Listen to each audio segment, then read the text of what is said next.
So Nir, what is the difference between habit and addiction? And fit that into why you wrote this excellent book. Sure, thank you. So addiction has a very specific definition. It's a compulsive dependency on a behavior or substance, and it's always bad, right? Addictions hurt the user.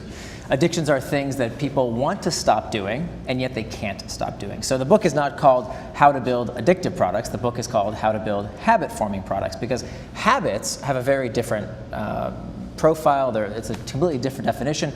Habits are nothing more than these impulses to do a behavior with little or no conscious thought. It's about half of what we do every day, day in and day out, is done purely out of habit. And we have good habits as well as bad habits. And so the book is all about how do we build technologies to help people live better by using habit-forming technology.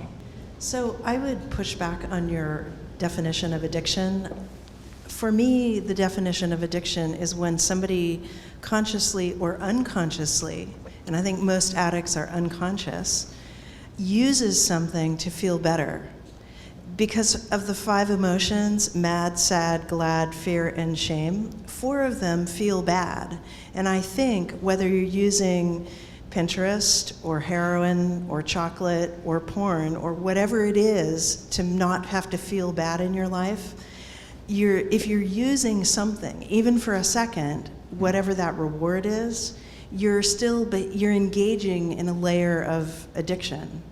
And so I think, the thing is that I engage in the activities that you're talking about in terms of building products for people to create habits, right? So I get that. But at the same time, I wonder if we're not all building the equivalent of the subprime mortgage system, where eventually we just push the entire culture over the edge because everybody is such an addict that they're not conscious at all in their lives. And then what society have we built? What culture are we building? No.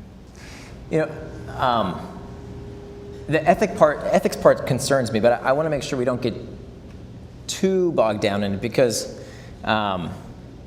again, addiction is really about a very small portion of the population. When most people, and we're talking 95 to 9% of the population, sees that it deters from their life, sees that it has a price, and it does have a price. And there's all kinds of tactics that 95 to 9% of the population that says, you know what, I'm using email too much, I'm checking Facebook too much. There are techniques that I've written about on my blog extensively around how to put these technologies in its place.